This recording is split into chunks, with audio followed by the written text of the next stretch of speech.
ustedes. Bueno, aquí vamos. Como habíamos visto en la diapo anterior, en esta, vamos a ponerla para que vayamos más organizadamente. Como habíamos visto en esta diapo, es sumamente importante el manejo de la escena, porque tiene que ver con todo el impacto que esto va a tener en la posterior evolución del paciente, o sea, la resucitación inicial. A mí la palabra resucitación mucho no me gusta, porque los humanos no andamos resucitando gente, pero no hay otra palabra mejor, así que vamos a usar la que se usa como lenguaje habitual en trauma y en la reanimación cardiocerebrovascular, que es resucitación. Este primer momento de resucitación inicial determina el pronóstico del paciente. ¿Sí? Si hay una inadecuada resucitación inicial, un inadecuado manejo de la vía aérea, una inadecuada evaluación del volumen circulante del paciente, ¿sí? No nos dimos cuenta que hay una hemorragia, no nos dimos cuenta que el paciente no está oxigenando y ventilando bien, este paciente tiene muy poca chance de salir, por más que le hagamos los mejores cuidados en terapia intensiva después, de salir sin secuelas. En principio de salir, segundo de salir sin secuelas. Este daño progresivo que se le va a producir al TEC, cuando ya lo tenemos internado, ¿sí? Esté internado donde esté, por supuesto este daño progresivo va a estar relacionado también con la gravedad del trauma. A mayor gravedad inicial, mayor daño secundario también. ¿Sí? Va a estar dado justamente por cuestiones que son intrínsecas de la respuesta de las células a esta injuria, a esta noxa, como pueden ser alteraciones en la autorregulación cerebral, esto que yo les decía de desacoplar la oferta y consumo de oxígeno, esto de tener sustancias de desecho propias de la muerte cerebral y la inflamación, ¿sí? Esto de tener dificultades para la perfusión, aumento de la presión intracraneana, hay zonas del cerebro que van a hacer vasoespasmo, es decir, se van a vasocontraer, por ende va a ser más difícil que le lleguen suficiente sangre y oxígeno. La posibilidad o no de que esté aumentado el consumo metabólico de oxígeno y de glucosa y nosotros lo logramos rápidamente. Es decir, todo este daño progresivo algunas cuestiones que son prevenibles y otras que no lo son. Acá tenemos un cuadrito de qué es lo que significa hablar de lesión secundaria, o daño secundario, daño progresivo. Algunas de estas cuestiones y no las vamos a poder manejar en el shock room con un trauma moderado.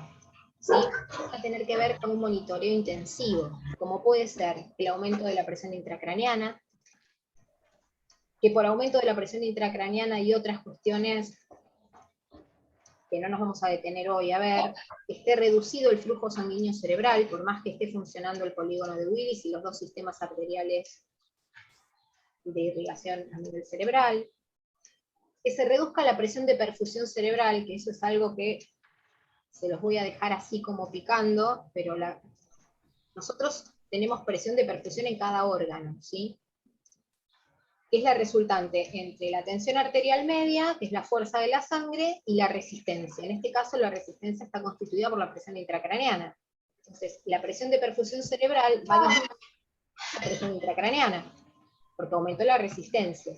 Y va a disminuir si disminuye la tensión arterial, porque no está yendo la suficiente agua al tanque. Entonces, dicho en términos muy de entrecasa, porque no es un tema de esta materia, la reducción de la presión de perfusión cerebral implica isquemia cerebral. Hay lesiones por reperfusión, significa que cuando hay zonas que estuvieron isquémicas, tienen detritus. Luego, cuando las reperfundimos, dejan de estar isquémicas, eso también va a tener un grado de lesión, va a haber un grado de daño de esas células, ¿sí? Lesiones de masa, el paciente puede desarrollar convulsiones, por eso en traumas graves se hace profilaxis anticonvulsivante, para no sumarle un problema más, que son las convulsiones. En sí, el golpe mismo puede ser un foco que determine que el paciente haga convulsiones, entonces hay que ir a buscarlas. No todos los traumas se hace profilaxis anticonvulsivante, pero en los traumas moderados y graves a veces sí, depende del tipo de trauma también. ¿Hay edema cerebral? Sí, siempre que hay un poco de lesión, algún tipo de impacto en la cavidad craneana, va a haber un grado de edema. Este grado de edema puede ser que comprometa gravemente esta perfusión de cerebro y la presión intracraneana, o que sea mínimo y se puede ir reabsorbiendo. Y puede haber diferentes grados de isquemia, obviamente. Eso sería lo que le puede pasar adentro de la bóveda craneana. Bóveda craneana que no descomprimimos todavía. ¿Sí? Estamos hablando que el paciente no tiene hecho una craneotomía descompresiva, está como llegó. Ahora, del otro lado, donde es extracraneales, ahí estamos nosotros.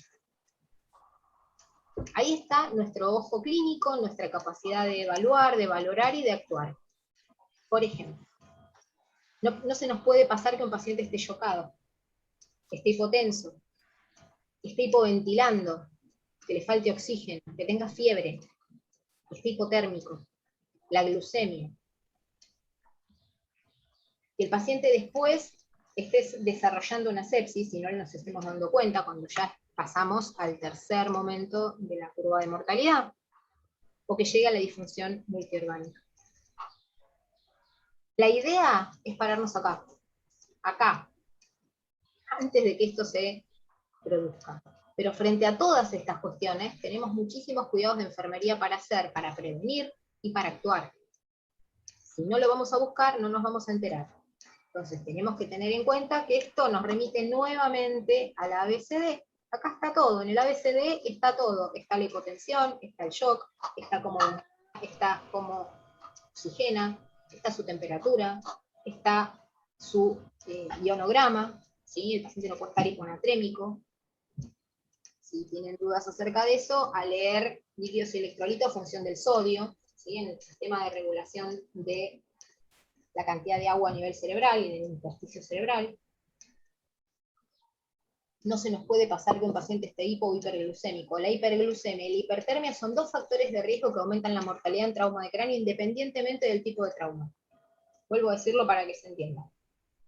La hiperglucemia y la hipertermia son dos factores de riesgo independientes para el mal pronóstico de un trauma de cráneo independientemente de la lesión primaria. O sea, no puedo tener un paciente con trauma de cráneo con fiebre, le tengo que bajar la fiebre, se está friendo literalmente las neuronas, y no puedo tener un paciente hiperglucémico.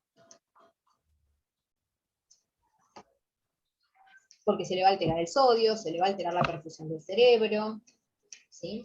Tampoco lo puedo tener hipo, pero no lo puedo tener hiperglucémico porque es deleterio para el paciente. Y la variabilidad, hipo, hiper, ni hablemos. Por eso van a ver que hay muchos pacientes que tienen, cuando vayan a ser críticos, van a ver muchos pacientes que tienen un trauma cráneo severo con un goteo de insulina. ¿Qué tiene que ver si este no era diabético? No. Al nivel basura, vos. Hay que sostenerle una glucemia normal al paciente que la tiene alterada. Acá lo que tienen en esto, no sé, yo sé que las fotos siempre hablan mejor que yo de las cosas, entonces por eso trato de buscarlas, tienen lo que se llaman signos de fractura de base de cráneo. ¿Y por qué es importante conocer estos signos de fractura de base de cráneo? En principio porque hay acciones que vamos a tomar y otras que no. Por ejemplo, si hay fractura de la fosa anterior, ¿sí? Nos vamos a encontrar, por ejemplo, con los ojos de mapache. Por favor, no me digan como me escribieron una vez ojos de mapuche. No, son de mapache. ¿Vieron el mapache, el bichito lindo de las películas yankees? Que es re tierno, bueno, que tiene así como esas ojeras alrededor negras. Eso, esa equimosis periorbital se llama, u ojo de mapache. Eso es signo de fractura de base de cráneo. ¿Sí? Por supuesto, de la base anterior. ¿Qué más puede aparecer? Puede aparecer la salida, ¿sí? Por la nariz de líquido cefalorraquídeo. Eso se llama rinorraquia. ¿Sí? Por líquido cefalorraquídeo. Es un líquido, es una agüita que no coapta, que cae en gotitas, ¿sí? Que parece como si fuera una alergia, pero el paciente no tenía una alergia previa y además estamos frente a un trauma de cráneo, entonces si hay salida de líquido claro por nariz o por la oreja, estamos frente a la salida de líquido cefalorraquídeo. Si estamos frente a la salida de líquido cefalorraquídeo por cualquiera de esas dos estructuras, hay una solución de continuidad en la fosa anterior, en la base del cráneo, en la fosa anterior, porque no se comunica el líquido cefalorraquídeo con la nariz ni con la oreja, salvo que se haya roto el hueso. Si hay una fractura de la fosa posterior, ¿sí?, nos vamos a encontrar más fácilmente con la salida por el oído. ¿Por qué? Por proximidad anatómica. Y ahí nos vamos a encontrar, en vez de rinorraquia, lo vamos a llamar otorraquia u otorragia. Puede salir sangre o líquido cefalorraquídeo o ambas. Y a la equimosis retroauricular, el hematoma retroauricular, como el de la periorbital se lo llama ojo de mapache, a esto se lo llama signo de Batu. Entonces, ¿qué vamos a ir a buscar? Vamos a ir a buscar la salida de líquidos anómalos por nariz o por orejas, ¿sí?, el conducto auditivo. Vamos a ver si ese líquido que sale es sangre o es líquido claro, para pensar si es líquido cefalorraquídeo o hay una hemorragia. Otra cosa que vamos a ir a mirar es, un poquito más tardíamente, que se establezca el hematoma. Porque el hematoma no se va a establecer de un momento al otro. El paciente se golpea ahora y en 20 minutos tengo un semejante hematoma. Eso no va a pasar, ¿sí? Eso va a llevar tiempo, que se vea tanto el ojo de mapache como el signo de Batu. Pero lo que yo les explicaba de la salida de líquidos anómalos es anterior. Por ende, tengo que ir a buscarlo. Si yo ya lo veo al paciente después de horas de evolución y me encuentro con hematoma retroauricular o periorbitario, estoy más que convencida de que tiene altas chances de ser un signo de fractura de base de cráneo. ¿Y qué no voy a hacer si tengo un signo de fractura de base de cráneo? No voy a usar. ¿Vieron que hay una parte del trauma que dice dedos y sondas en todos los orificios? Y a todo paciente con un politrauma hay que vaciarle la cámara gástrica, por ende hay que poner una sonda. Si yo tengo cualquier riesgo de fractura de base de cráneo, nunca, jamás, en la vida pongo una sonda nasogástrica. Por la nariz del paciente, nada, porque va a ir al cerebro. Esto que ustedes están viendo acá es una sonda nasogástrica. Un paciente con fractura de base de cráneo. La sonda no progresó al estómago. Por eso es importante reconocer los signos de fractura de base de cráneo, aunque no estemos haciendo cuidados neurocríticos, sino estemos simplemente en la guardia del hospital recibiendo pacientes con diferentes traumas. La fractura de base de cráneo se puede dar en traumas moderados, en traumas leves también, no solo en traumas graves. Por ende, lo pueden ver en cualquier paciente. Paciente con sospecha de trauma de cráneo, con sospecha de fractura de la base, no se le pone sonda nasogástrica. De hecho, no se le pone sonda nasogástrica a ningún paciente con trauma de cráneo. O se pone sonda orogástrica, que es mucho más difícil de colocar, obviamente, o se espera a tener imágenes y estar seguros de que no tenemos fractura de base de cráneo. Entonces, al hecho de que tienen que cuidarle la cuestión hemodinámica, la cuestión respiratoria, la cuestión neurológica, la cuestión metabólica, la glucemia, la temperatura, evitar desplazamientos de huesos o estructuras que se puedan lesionar en forma secundaria por falta de collar de Filadelfia, mal manejo de la pelvis, es decir, todo lo que tiene que ver con lo óseo en trauma. Además de valorar permanentemente el estado de conciencia y las pupilas de los pacientes para ver si hay un deterioro progresivo de su disability o deterioro neurológico. Además de todo eso, tienen que tener en mente que no se colocan sondas por la nariz hasta no estar seguro que no tengo fractura de base de cráneo. ¿Por qué? Porque el riesgo de que migre al cerebro está presente y si no, esto no es una mentira, esto es una imagen real. Que me parecía sumamente interesante tomar este tema y explicarlo así con una imagen, porque ya sabemos lo impactante que puede llegar a ser ver esto, ¿no? Imagínense la infección, bueno, la lesión y todo. Bien.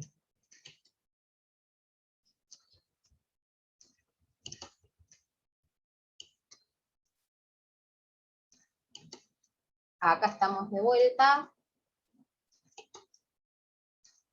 Bien. Tenemos unos minutitos para preguntas. Quedamos poquitos hoy, porque bueno, fue larga la clase e intensa. Pero me gustaría saber si, más allá de que obviamente vamos a ver todas las hacer dudas. una pregunta? Sí, ya te escucho.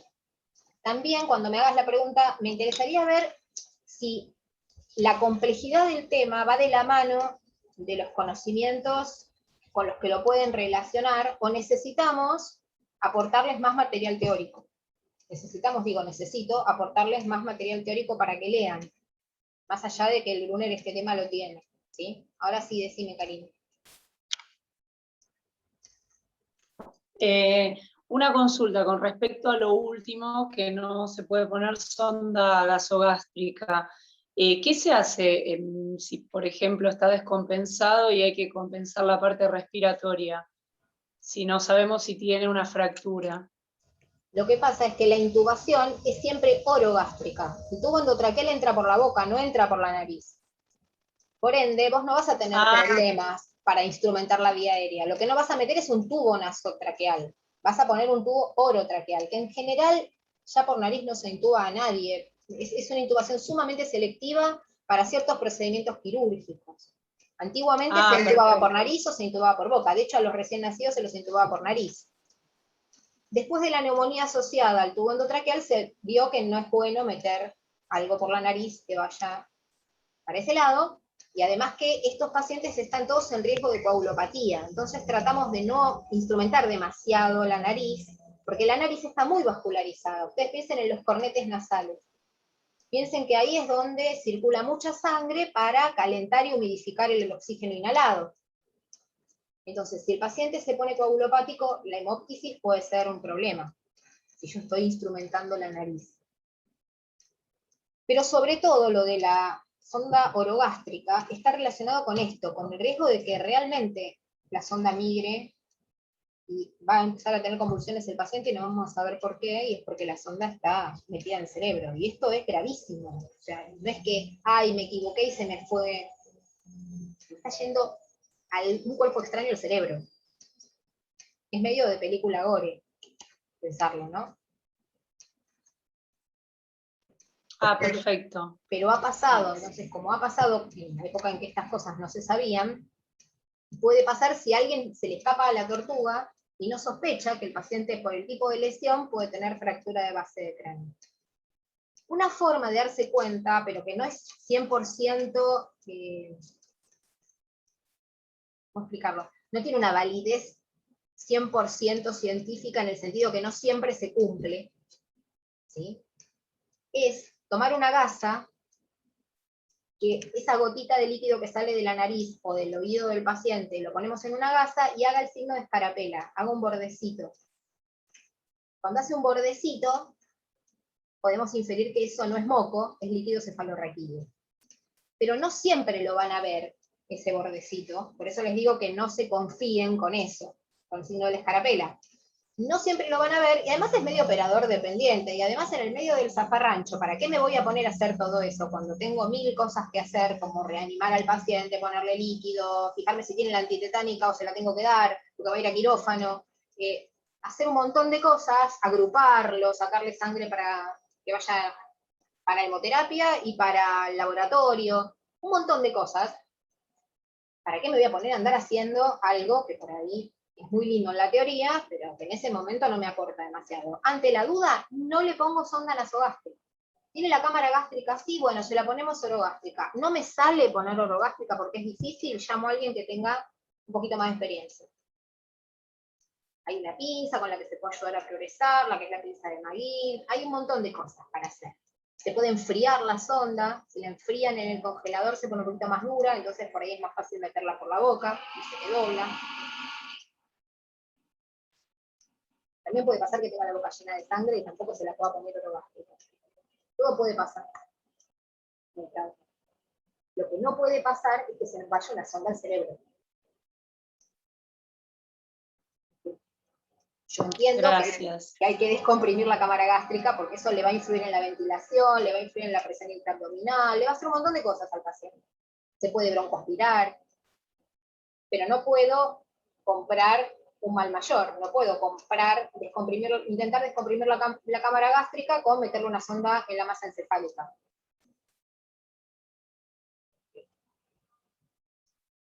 O sea, se va a infectar, o se va a morir, o le va a pasar algo grave en ese cerebro. ¿Sí? Ese sería el objetivo de esta parte de lo que yo les decía, que si bien en el trauma va dedos y sondas en todos los agujeros, en la evaluación secundaria, esa evaluación secundaria implica saber que no hay fractura de base de cráneo. Porque ya hice las placas, porque ya hice todas las imágenes, y yo me quedo tranquila. Una vez que sé que no tengo fractura de base de cráneo, adelante con la sonda nasogástrica de siempre. Una vez que sé que no tengo fractura de pelvis, adelante con la sonda vesical. Porque yo necesito el ritmo diurético de ese paciente. Hasta que no sé que no hay fractura de pelvis o lesión de uretra, no meto ninguna sonda. No vaya a ser que vaya a parar a cualquier lado o aumente la hemorragia. Dedos y sondas en todos los orificios, después de que me saqué las dudas con la primera evaluación con las placas básicas. Fíjense que las placas básicas sirven para todo. Para saber cómo está el cráneo, para saber cómo está la base, para saber cómo está la columna cervical, para detectar lesiones pulmonares que comprometen la vida y para detectar fractura de pelvis. Con esas 3 placas hago todo eso. Después, estabilizado el paciente, con las vías, con analgesia, con una vía aérea definitiva o no, si respira por su cuenta todo bien, con una mascarita de oxígeno, lo llevaremos a hacer otros estudios. Pero ya con eso miren toda la información que tengo. Entonces, si alguien se quiere hacer la estrella de la tele, y ustedes están en el shock room y les dicen, no, vamos a llevarle el tomógrafo. ¿No deberíamos hacer primero las 3 placas y la evaluación primaria y estabilizar al paciente? Y después lo llevamos, porque hay antecedentes de pacientes muertos en los tomógrafos. No es que esto lo invento yo por una cuestión de organización. Cuando digo yo, digo ustedes frente al otro profesional de la salud que decida que, claro, ¿para qué voy a hacer placas si tengo tomografía? Porque la placa me dice un montón de cosas que la tomografía no me va a dar tiempo. Si el paciente se para en el quirófano, no voy a saber por qué. Ha pasado. Han parado pacientes en quirófano y se han muerto en quirófano. Y lo que tenían era un estallido de vaso o una ruptura de una arteria importante a nivel abdomen, y estábamos sacando tomografía de la cabeza. Puede pasar cuando no se cumplen los algoritmos que está probado científicamente que son eficaces. Esto está todo escrito. Ustedes se compran Cosmopolitan y entre cómo verse más linda a los 50, el largo de pollera de moda, está evaluación inicial del trauma. Está escrito en todos lados. Ustedes cliquean en internet, evaluación inicial del trauma, y aparecen chorrocientas mil cosas, todas dicen lo mismo, con mejores o peores palabras, todos van a decir los mismos pasos. Así que quédense tranquilos que con esto, estudien de donde estudien, lo van a ver todo sistematizado igual, con más detalle, con menos detalle. Pero la sistemática es la misma. Es maravilloso, porque en trauma, en RCP, y en 2 o 3 cositas más mínimas, tenemos todo tan claro cómo actuar, que por eso es que se ha podido, en cierto modo, minimizar las muertes en la escena, minimizar un poco las muertes en la segunda y tercera fase de la curva trimodal de la mortalidad, porque sabemos qué hacer. Cada vez sabemos más qué hacer. Y cómo responde ese cerebro. Es fascinante. Se pueden tomar muestras dialíticas de líquido cefalorraquídeo para evaluar electrolitos, glucosa, la respuesta de ese cerebro al estrés, un montón de factores de inflamación. O sea, es maravilloso todo lo que se puede medir en el cerebro, ver hoy en día, que no es parte de esta materia. ¿Sí? Es una subespecialidad. Los cuidados neurocríticos son una subespecialidad dentro de los cuidados críticos, imagínense, todo lo que hay para hacer. Pero si hacemos esto bien, esto de la lesión secundaria extracerebral, la podemos manejar como prevención, nosotros le bajamos la mortalidad a los pacientes. Con esas medidas tan sencillas como valorar correctamente a un paciente. Hacer enfermería, valorar correctamente las dificultades o las alteraciones que ese paciente tiene o podría tener. Fisiología básica. Si no tengo flujo sanguíneo, no tengo oxígeno, no tengo nutrientes, no me llega el agua al tanque, se me va a morir el paciente. Es así. Pues vemos qué hay que hacer. La terapéutica depende de dónde está el paciente y los recursos también. En qué situación está y en qué lugar del hospital está. Lo primero que van a hacer es ponerle 2 vías gruesas y cortas en la fosa antecubital y ponerle solución fisiológica. Después, con el examen de sangre, viene la sangre, el plasma, los factores de coagulación, los hemostáticos, y vamos subiendo en precio y calidad. ¿Sí? Pero al paciente hay que darle lo que necesita, que es sangre, primero que nada. Reponer lo que se pierde. ¿Y cómo evalúan ustedes la respuesta a una correcta corrección de volumen? Es muy sencillo. ¿Orina el paciente? Si el paciente orina, estamos reponiendo bien el volumen. Si el paciente mejora la perfusión periférica, tiene pulsos ahora, estamos reponiendo bien el volumen. Por más que el paciente esté inconsciente con un trauma de cráneo, porque no le vamos a poder valorar el estado de conciencia si el paciente está todavía inconsciente o semiconsciente. Como para decir, bueno, es una de las formas de evaluar la perfusión. Después le tomamos la tensión arterial y vemos cómo responde la tensión arterial del paciente, pero primero vemos que esté bien perfundido. Si el paciente está tibio, rosado y orina, está bien perfundido. Pues agarramos todos los equipos habidos y por haber, y le ponemos un catéter, y le medimos la presión, en terapia intensiva le medimos la presión arterial latido a latido, y le ponemos un catéter en la cabeza, y le medimos la presión intracraneana, y sacamos la cuenta, y decimos de acá para acá, subo esto, bajo esto, le pongo, le saco, no importa. Cuando recibimos al paciente, que es cuando en esos momentos críticos, en los cuales si el paciente recibe una inadecuada atención, aumenta la mortalidad, nosotros sabemos qué es lo que tenemos que hacer con lo básico. Y es prevenir que al paciente le falten nutrientes, oxígeno, que no ventile bien y que no le llegue suficiente agua al tanque. Y todas sus alteraciones metabólicas consecuentes. Con eso ustedes ya tienen el 50% del logro con este paciente, que es lo que yo les quiero transmitir. No es necesario, se los dice alguien que ha hecho durante muchos, muchos años cuidados neurológicos avanzados, no es en el único lugar a donde se salvan los pacientes. Se empiezan a salvar en la escena, cuando llega la ambulancia. Se siguen salvando cuando llegan a la guardia o al sitio donde van a ser evaluados los que están en la zona gris, en el trauma moderado. Y después, obviamente, se terminan de salvar, si es que se puede, se salvan con la menor lesión posible, si tienen cuidados críticos avanzados. Obviamente. Yo no puedo hacer nada, desde afuera yo no puedo mirar al paciente así y decir tiene 30 de presión intracraneana, necesito medirla. Pero yo desde afuera puedo saber que un paciente que tuvo una lesión, una injuria cerebral, puede desarrollar hipertensión endocraniana, y mientras lo tengo en esta zona del trauma leve y moderado, voy a estar atento a que le aparezcan signos de hipertensión endocraniana al paciente.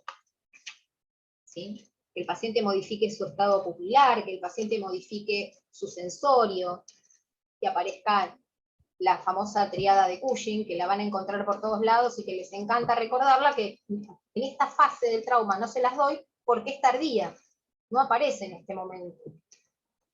¿Sí? Cuando está, ya el paciente tiene la hipertensión endocraniana instalada. Yo quiero que vayamos a lo precoz, a prevenir todas estas cuestiones. Para prevenir que ese cerebro sufra hay que darle oxígeno y nutrientes. Y hay que mantenerlo a 30 grados, hay que mantenerlo en línea media, hay que evitar que se enlentezca o se desfavorezca el flujo por las yugulares para que el cerebro pueda drenar toda su sangre venosa. Y por supuesto hay que corregir todas las otras lesiones periféricas al cráneo que tuvieron que ver con este mismo politrauma. ¿No? Claramente si el paciente tiene un neumotórax hay que corregir el neumotórax, porque si no, no va a ventilar. Pero estoy hablando específicamente ahora de todas esas cosas que nosotros en el día a día, en cualquier área de enfermería, podemos hacer con un trauma moderado. El trauma grave es un desafío de otra área, que es el área de los cuidados críticos. Y del shock room, porque el paciente entra al shock room primero. sea, que si se van a dedicar a la emergentología, vamos ahí, cabeza a cabeza. Pero una vez que pensamos en los pacientes que están en áreas donde todavía el paciente está en un score de trauma de la escala de Glasgow, de un trauma moderado, ¿sí? Ahí también tenemos que hacer todas estas cosas. No tenemos que esperar que el paciente desature para ponerle oxígeno. O esperar que el paciente cambie el patrón respiratorio para ocultarlo. Hay que ocultarlo antes. Porque el paciente puede estar haciendo un hemotórax lento, porque el sangrado no es una cosa catastrófica, y si yo no lo oculto periódicamente, no me voy a dar cuenta que está disminuyendo la entrada de aire, que hay una zona del pulmón que no está ventilando, hasta que el hemotórax no sea tan grande que me impida que el paciente sature correctamente. Pongo un ejemplo, ¿sí? Como para que nos ubiquemos hacia dónde quiero que vaya la lectura que ustedes van a hacer de la teoría del trauma. Ir hacia prevenir todas estas situaciones, o ir a buscar todos estos cambios en los pacientes, que a la luz de la bibliografía sabemos pueden aparecer. ¿Para qué? Para tener rápidamente con qué actuar. Si yo rápidamente detecto anomalías respiratorias en la ocultación del paciente y en el patrón, y bueno, habrá que verse que no hay que sacar otra placa de tórax, o no hay que llamar a alguien que venga y también lo oculte, y decidamos si lo que está teniendo el paciente es una neumonía aspirativa, es un coágulo en el pulmón, es un hemotórax, es un neumotórax, no lo podemos saber. Entonces, como no lo podemos saber, necesitamos irlo a buscar periódicamente. ¿Qué significa esto? El paciente politraumatizado moderado se controla frecuentemente. No se lo deja solo, en principio, y se controla frecuentemente, por lo menos en las primeras horas, que es en las que va a ser las lesiones más relevantes, ¿sí? Después sí, puede desarrollar hematomas en cualquier lado, pueden pasarle otras cosas, pero las cosas más graves le van a pasar en las primeras horas. Entonces, en esas primeras horas, un correcto balance de ingresos y egresos, un correcto registro de la evolución del paciente, no solamente los signos vitales, sino todas estas otras cosas que no están en la planilla de signos vitales, y que las vamos a ir a buscar nosotros, ¿sí? La aparición de un hematoma en cualquier lado del cuerpo que no se haya visto antes y que nos llame la atención. Dolor en una zona que antes no le dolía al paciente. ¿Qué está pasando? Son todos detalles que nos tenemos que familiarizar, que son pacientes que no están en riesgo de vida, porque si no estarían en una terapia intensiva, pero están en riesgo de descompensación. El trauma siempre se puede agravar. Siempre hay un riesgo de descompensación. Es un paciente más inestable que un paciente con otro tipo de enfermedades. La enfermedad de trauma tiene particularidades que hacen que se pueda agravar en cualquier momento. Entonces, ¿qué vamos a hacer nosotros? Sí, estar más atentos, estar más cerca. Evaluarlo más frecuentemente, evaluarlo de a dos si tengo dudas, como les decía con la escala de Glasgow, con las pupilas, ¿cómo me parece a mí que están estas pupilas? Y yo las veo medio reactivas. A ver, apaguemos las luces, vemos un ratito, vení, ayúdame, miremosla. Ah, no, mira, parece que ahora sí responden bien a la luz. Perfecto. ¿Esta está más grande o te parece? O más o menos, ¿o cómo está? ¿Está intermedia? No sé, no me doy mucha cuenta si cuando lo estimulo al paciente me saca la mano porque localiza el dolor o simplemente hace esto con el brazo. Que no es lo mismo que sacarme la mano a mí. Hacer esto. ¿Sí? Esto es retiro intencional del estímulo. Esto no. Pero tampoco es ni de descerebración, ni de corticación, perdón, ni de cerebración. Es una cosa rara. Bueno, la hacemos entre dos y vemos qué nos parece. Son detalles que yo quiero traérselos a modo de unir la teoría con la práctica, ¿sí? Lo que está en la bibliografía con la experiencia. Que todo eso que uno lo ve tan lindo en los dibujitos, a veces puede ser difícil de evaluar. Tengo los dos ojos traumatizados. ¿Cómo miro las pupilas? ¿Qué puedo mirar? Voy a tener que estar atento al foco motor, porque es lo único que me va a quedar a la vista. ¿Sí? El paciente tiene un tubo endotraqueal o tiene una lesión tan grande de la mandíbula que aunque yo quiera no me puede hablar. ¿Sí? Tiene un trauma de cráneo frontal, con lesión mandibular, con sangrado, con pérdida de piezas dentarias, con toda esa lesión inflamatoria. No voy a pedir que me diga. Bueno, lo mejor le puedo decir, dígame, si me escucha, mueva el dedo chiquito de la mano, qué sé yo, golpee lo que pueda. Y yo me voy a dar cuenta si el paciente está lúcido. Aunque no pueda ver la expresión verbal. La comprensión la tiene intacta. Son pequeños detalles que ustedes van a ir adquiriendo como dándose cuenta de cómo modificar la evaluación del paciente en función de las condiciones que el paciente tiene. Ni hablar si el paciente no habla castellano, por ejemplo, o es sordo.